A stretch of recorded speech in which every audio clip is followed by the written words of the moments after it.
ഉദ്ഘാടനങ്ങൾ പലത് കഴിഞ്ഞിട്ടും ചെറുതോണിയിൽ bus stand പ്രവർത്തനം യാഥാർത്ഥ്യമായില്ല. സ്വകാര്യ ബസ്സുകളും KSRTC ബസ്സുകളും പെരുവഴിയിലാണ് യാത്രക്കാരെ കയറ്റിയിറക്കുന്നത്. കയറി നിൽക്കുവാൻ കാത്തിരിപ്പ് കേന്ദ്രവും ഇല്ലാതായതോടുകൂടി യാത്രക്കാരും ഏറെ ദുരിതമാണ് അനുഭവിക്കുന്നത്.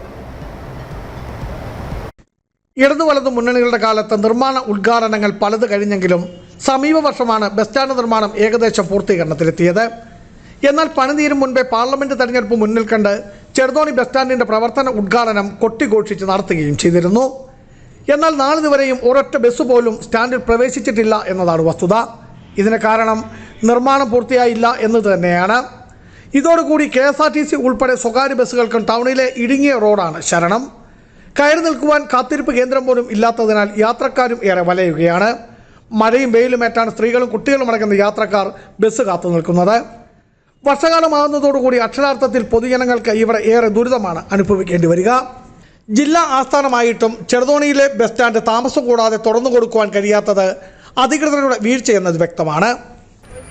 ഇടുക്കി ജില്ലാ ആസ്ഥാന ടൗണായ ചെറുതോണിയിലെ ബസ് സ്റ്റാൻഡിനോടുള്ള അനാസ്ഥ ഇപ്പോഴും തുടരുകയാണ്.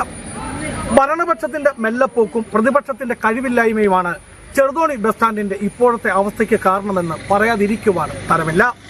ക്യാമറാമാൻ ലാൽജി പ്ലാത്തോട്ടത്തിനൊപ്പം ബിജു വൈശംബ്രഹ്മൻ, ഇടുക്കി വിഷൻ ന്യൂസ്.